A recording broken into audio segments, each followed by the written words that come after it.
Olá, pessoal! Vamos a mais uma videoaula? Já temos muito conteúdo até aqui, mas teremos ainda mais, tá certo? Hoje falarei com vocês sobre textos injuntivos. Nós já sabemos que nós temos 5 tipologias textuais, não é? E que dentro dessas tipologias nós temos os gêneros textuais. Vimos aí que nós temos a narração, a descrição, a dissertação, o relato e a injunção, que é o texto, não é, que é a tipologia textual sobre a qual falaremos na videoaula de hoje, certo? Tenho certeza que vocês já aproveitaram bastante e fizeram outras anotações sobre exposição oral, elementos da comunicação, sobre a argumentação. E hoje quero fazer uma pergunta. Quer uma instrução? Essa pergunta retórica é para introduzir aqui o conceito de tipologia injuntiva, tá ok? Então vamos lá. É a tipologia textual que tem como principal objetivo explicar ou instruir para a concretização de uma ação. O que é isso? Quer dizer que um texto instrucional ou injuntivo, também assim pode ser chamado, cumpre o papel, cumpre o objetivo de instruir, de explicar sobre uma ação que deve ser concretizada, que deve ser realizada. E eu disse anteriormente que dentro de cada tipologia textual nós temos os gêneros textuais, não é? Ou seja, a tipologia diz qual é o objetivo e qual é o texto que cumpre esse objetivo. E aqui vocês têm os gêneros correspondentes: um manual de instrução, um edital de concurso, um guia de viagem, receitas, bula de remédio. Todos esses gêneros textuais cumprem a função ditada pela injunção, que é a de instruir, de explicar sobre ações que devem ser realizadas, concretizadas pelas pessoas.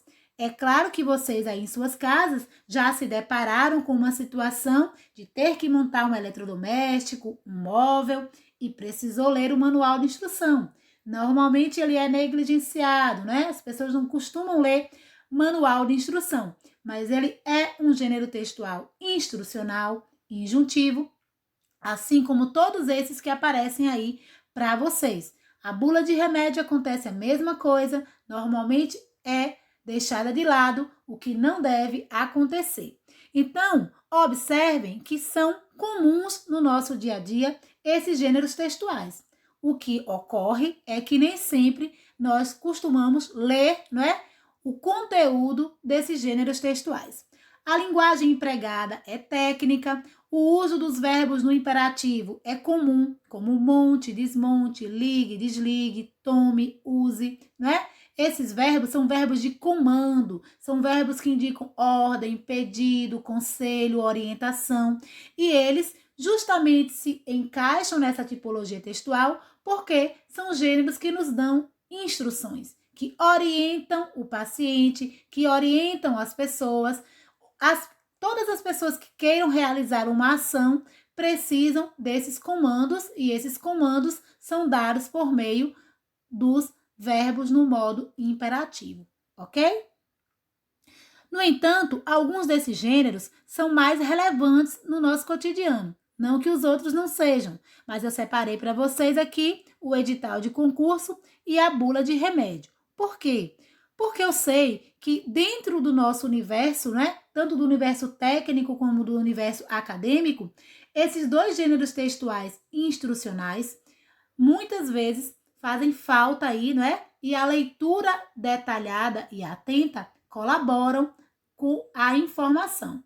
Vejam que muitas pessoas já perderam vagas, datas, horários de uma prova, de um concurso, porque não leram um edital, não se atentaram para as informações. E eu trouxe aqui para vocês uma outra informação adicional, que é a de que o texto injuntivo também pode ser chamado de texto prescritivo, não é? Dentro da área de enfermagem, que é o caso de vocês, existem muitos textos prescritivos. A receita que o médico dá para o paciente, né? A indicação da medicação, da dieta que deverá ser ministrada, todas essas informações, essas instruções também podem ser chamadas de prescrição, ok? Vale agora ressaltar que um futuro concurso precisa aí de uma leitura atenta de um edital. E esse edital traz aí, não é, os requisitos, traz os critérios que devem ser observados. Quero ressaltar que ele deve ser lido na íntegra. Eu trouxe apenas alguns tópicos que merecem uma atenção. A disposição sobre o cargo, ou seja, quais são as informações sobre o cargo que eu preciso saber. Nós temos aqui a indicação do nível, que é o nível superior para o ingresso, né, nessa profissão, nessa carreira.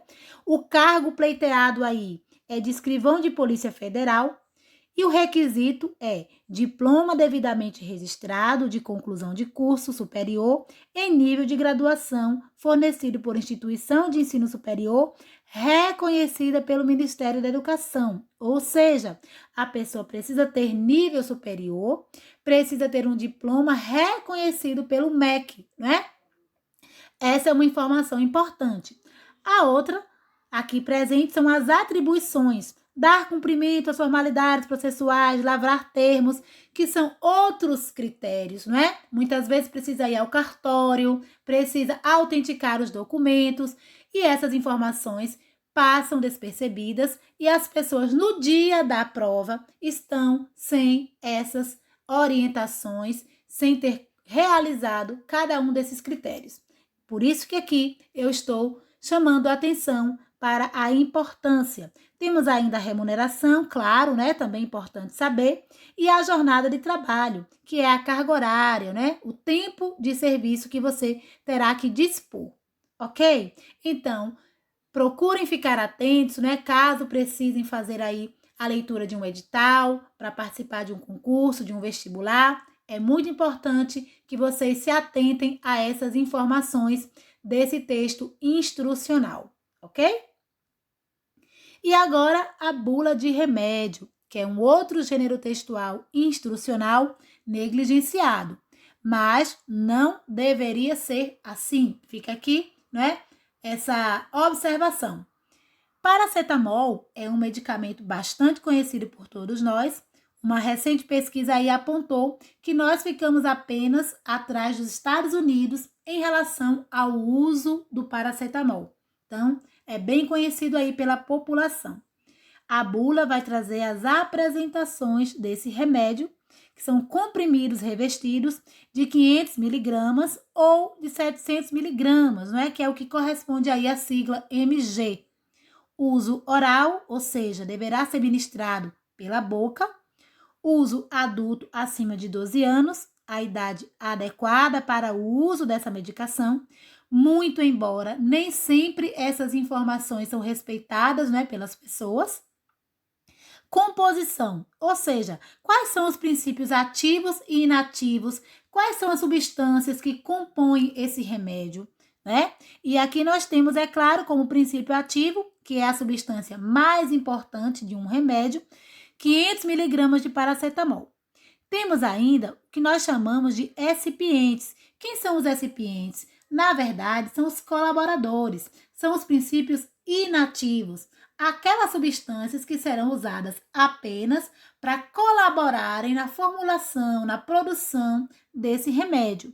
Aqui aparece ácido esteárico, amido pré-gelatinizado, hipromelose, macrogol e povidona. Esses são os colaboradores na produção do paracetamol. Para que este medicamento é indicado? Ou seja, né? Qual é a indicação? Porque existe a indicação e a contraindicação. E aqui nós temos: medicamento é indicado para o tratamento de febre e de dores leves a moderadas. Bom, já conhecemos aí, não é? Qual é a indicação do paracetamol de modo geral. Como este medicamento funciona, ou seja, como ele age no organismo. Reduz a febre, atenuando no centro regulador da temperatura no sistema nervoso central e diminui a sensibilidade para a dor. Olha só, aqui vale ressaltar que o paracetamol ele é analgésico e antitérmico, Muitas vezes as pessoas tomam uma medicação sem ter, né, a certeza ou a informação de que se ele serve para dor, para febre, para uma inflamação. Então aqui fica essa observação. Esses termos técnicos, eles têm uma estrutura de palavras que merecem uma atenção, né? Analgésico é uma expressão em latim, né? Analgesia, que é aí quando o paciente, quando a pessoa sente a dor, mas não interpreta como dor. É isso que o medicamento faz, né? Faz com que o nosso cérebro saiba que existe uma dor, mas não interpreta aquele impulso nervoso como uma dor. Depois nós temos o antitérmico, que é quando a gente toma uma medicação para febre. E aí nós sabemos que anti é um prefixo latino que quer dizer em desacordo, em sentido contrário, ou seja, em desacordo com a temperatura, né? Com o que é térmico, tudo que diz respeito à temperatura. Então, anti-febre, né? Antitérmico, antitemperatura. E assim, com essas informações, fica mais fácil de compreender algumas expressões que aparecem no universo de textos instrucionais, como é o caso da bula de remédio, ok? Esses antitérmicos também podem ser conhecidos como antipiréticos. É um outro termo que aparece e sempre que aparecer esse prefixo anti, quer dizer em desacordo com, e aí fica mais fácil de entender. E aqui para vocês eu trouxe outros termos que eu considero relevantes na leitura de uma bula. Vocês viram que lá aparece o termo Anvisa, tá? Essa Anvisa é uma sigla para Agência Nacional de Vigilância Sanitária. Esse órgão ele é atrelado ao Ministério da Saúde e é ele que autoriza ou não a comercialização dos medicamentos aqui no Brasil. Sem a autorização da Anvisa, nenhum medicamento poderá ser vendido. Fica aí mais uma informação. O uso oral, nós já sabemos que é a medicação tomada pela boca, né? Por intermédio da boca, uma vez que nós podemos usar a medicação de outras maneiras, né? Nós temos aí intravenoso, intravenal, que é pela veia, nós temos ainda via anal, e essas outras formas existem e é preciso que a gente tome também conhecimento. Posologia, que é a quantidade, e aqui somente o médico deveria prescrever sobre essa quantidade que nós deveríamos tomar em relação a essa medicação, uma vez, 2 vezes, a cada 8 horas, a cada 12 horas. Excipientes, nós já vimos que são os colaboradores, né? As substâncias inativas que ajudam na formulação da medicação. Comprimidos revestidos. Observem que aqui é bem interessante. Esses comprimidos chamados de revestidos, eles recebem em sua superfície uma substância que permitem com que eles só liberem o princípio ativo da medicação no intestino. Olha só que interessante, né? Fica aqui essa informação para vocês. Por isso que é importante tomar o remédio com água, para que ele não libere nem na laringe, na faringe, libere apenas no intestino. Então, é essa a denominação de comprimidos revestidos.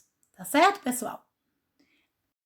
E aqui eu trouxe um pouco mais para vocês, né? Outras palavras que pertencem a esse universo instrucional, que aparece constantemente em receitas, prescrições médicas, bulas de remédio, como nós estávamos acabando de falar. Essas palavras são comumente chamadas por outros nomes, né? Que nós chamamos de expressões populares. Mas eu acho muito importante conhecermos a etimologia de palavras que permeiam o nosso cotidiano e também a nossa área profissional. Etimologia é a origem, ou seja, qual é a descendência, qual é a origem dessa palavra. Eu já expliquei para vocês em outras circunstâncias que a língua portuguesa é oriunda do latim e do grego. São as duas línguas que formaram, né, que estruturaram as palavras do nosso vocabulário. Temos, é claro, outras influências, né, como a indígena, a árabe e a afrodescendente aí. No entanto, é importante que a gente saiba que essas palavras, elas têm uma estrutura que tem significados, e esses significados ajudam a gente a compreender melhor, né, essas palavras que nós utilizamos. Por exemplo, cefaleia. Anteriormente, vimos aí na receita, né, na bula de remédio, que tem a expressão dor de cabeça. Cefaleia é essa dor de cabeça de uma maneira mais intensificada. Então, é de origem latina, não é? Significa cepaleia ai e é a definição para dor de cabeça. Então, se aparecer em outro momento a palavra cefaleia, já é aí, não é, a indicação de que nós estamos falando das dores de cabeça. Claro que para cada dor, né, o médico avalia a intensidade para classificar, mas essa expressão é comumente utilizada e vale a pena conhecer o significado. Temos ainda a hipertensão. Olha só, todo mundo já ouviu falar, né? Mas normalmente a utilização é pressão alta, comumente chamada assim porque essa morfologia é de origem grega, né? Esse hiper quer dizer acima de e temos quer dizer tensão. Então, hiper mais tensão, hipertensão. Essa palavra, que tem aí um prefixo grego, não é? Ela significa algo que está acima de, sobre, não é? Portanto, é a pressão arterial que está elevada, passa aí, não é? Daquilo que a Organização Mundial de Saúde considera adequada. E normalmente a gente não ouve falar hipotensão. Bom, dá para deduzir que se hiper é uma pressão arterial elevada, hipo é um prefixo também de origem grega que significa abaixo, não é? Abaixo do esperado, abaixo do desejado. Portanto, hipotensão é a pressão arterial incomumente muito baixa, não é? Fora dos padrões também aí indicados pela Organização Mundial de Saúde, a OMS. Então, é importante vocês ficarem atentos a esses termos e se por acaso em outras leituras surgirem aí palavras que vocês desconhecem o significado, fica a dica, vale a pena conferir a etimologia, a origem da palavra, isso ajuda na compreensão textual, ok? E agora eu quero trazer aqui para vocês um cuide-se, na verdade um alerta em relação à ansiedade. Sabemos que esse momento é bem difícil, né? Angustiante e por muitas vezes a ansiedade toma conta aí do nosso dia a dia, do nosso cotidiano. Mas quero lembrar que Hipócrates, que é considerado o pai da medicina, não é? Trouxe aí informações relevantes no sentido da gente buscar equilibrar o corpo e a mente. Tem um princípio antigo, né, da Grécia Antiga, que é considerado o berço da nossa civilização, que diz o seguinte: mente sã, corpo são. Eu sei que é um desafio equilibrar aí essas duas partes do nosso corpo, né? E é algo que a gente precisa pensar nesse momento. Por quê? Porque os efeitos de longo prazo da ansiedade vai prejudicar o estômago, pulmão, coração, cérebro e o sistema imunológico. Em relação ao estômago, trará suscetibilidade a úlceras, problemas de digestão e mudanças metabólicas. Em relação ao sistema imunológico, ele vai ficar enfraquecido. E o que é que um sistema imunológico enfraquecido traz como prejuízo? A gente pode contrair outras doenças, não é? Então, é preciso fortalecer a imunidade. Essa questão agora do coronavírus é um indício de que nós precisamos cuidar dessa imunidade através da alimentação e diminuindo essa ansiedade.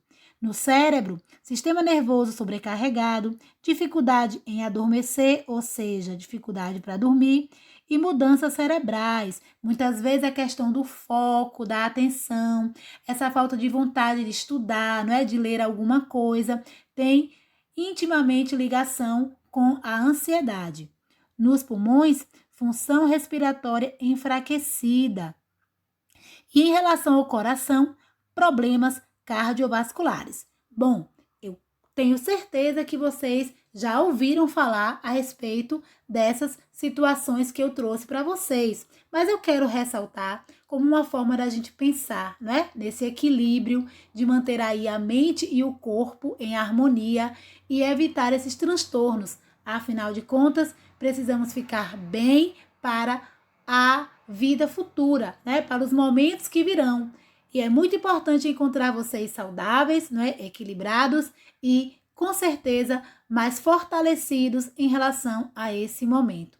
Aqui fica o que a filosofia antiga nos ensina: mente sã, corpo são. Vamos tratar aí de estudar, equilibrar, diante aí de todas as adversidades, manter aí, né, a nossa determinação, o nosso foco. Tá bom, galera? Esse conteúdo, ele também está no módulo de vocês. Textos injuntivos é um conteúdo que vocês encontrarão no módulo recebido aí pelo CETEC. Deem uma lida, né? Façam os exercícios, procurem tirar as dúvidas e eu, como sempre, estarei à disposição. Fiquem com Deus e até a próxima videoaula.